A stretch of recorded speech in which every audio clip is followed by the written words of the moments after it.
Hey, what's going on everybody? My name is Cruz and welcome back to another video. Today I want to check out Line 6's new firmware update for the HX series, in particular for the HX Stomp that I currently use. This is the 3.70 update. Let's get it. If you would allow me to be transparent with you for a second, I'm actually not the kind of guitar player to jump on firmware updates and to get the newest piece of gear every single week because, well, I think it kind of drives me insane, to be perfectly honest with you. However, for whatever reason, this update caught my attention and I decided to check it out and download it right away. And like I said, I typically don't do this, so I want to give you some of my first impressions. Now, there are really great videos out there showcasing the in-depth version of everything in the software update. I'm not going to do that today. I'm going to focus on only 3 of the effects that caught my attention, and none of them are amps or cabinets, by the way. I'm more interested in checking out some of the new effects that they released. More specifically, the dynamic bloom. We're also going to check out the non-linear reverb and the feedbacker, because it just, I don't know, why not? It's a feedbacker and I want to know what it sounds like. Let's jump right into it. I'm going to show you my clean signal.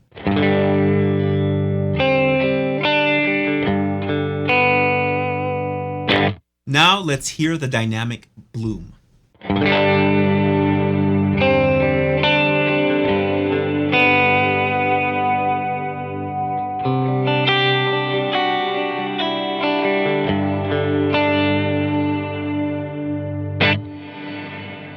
This is just once again proof that all of the sounds within that dynamic range that Line 6 releases just sounds amazing. Amazing. I absolutely love their stuff. So it sounds great, immediately gets me to that ambient thing, which I really like. I only tweaked it just a little bit. I'm using the long setting on there and made some minor adjustments, but for the most part, that's the sound right out of the box. Let's add some delay to hear what this thing could sound like in my world.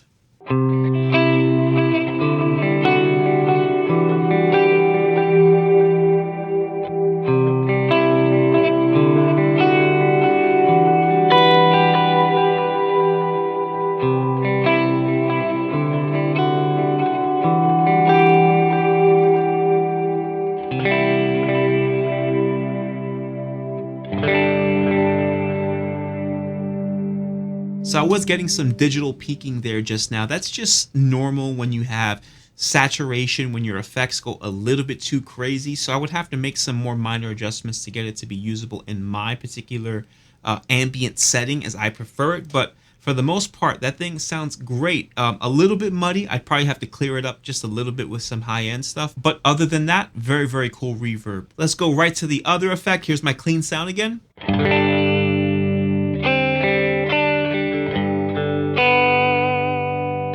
Now let's hear the non-linear reverb.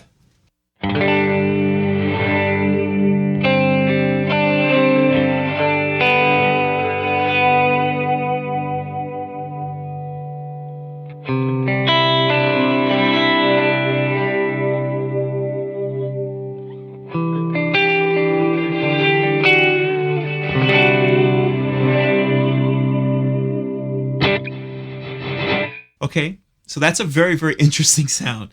I'm not 100% sure it's something that I could use all the time. It seems like to be a very, very specific kind of sound. And that's okay, because that's kind of the beauty of having a multi-effect unit like this. We could literally step on a button and get these wacky tones and then just remove it. It doesn't have to be an always on style reverb. It could be something that's, you know, funky, and you could throw in a specific song or a spot of a song very, very quickly and bring it right back out. I'm going to throw some delay on here, but I'm not entirely sure where this is going to take us. So let's see what it sounds like.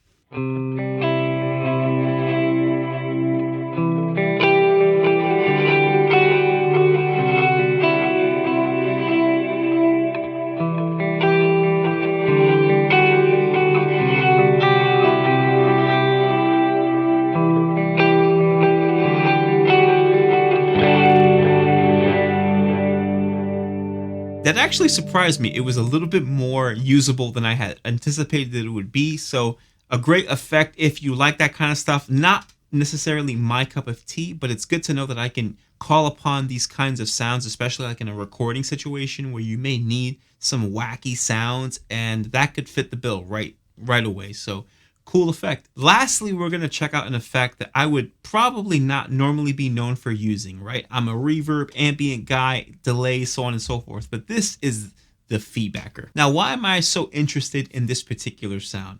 I think it's because as a digital guitarist, right, as someone who has decided to use digital equipment and get away from using amps, the one thing that I sometimes miss is that natural feedback that you can suddenly get by standing in the right position in front of the amp or just in the right place of the stage. And I don't get that anymore because, well, digital direct amping kind of eliminates that. So we're going to throw on some high gain sounds here and see what kind of noises we can make.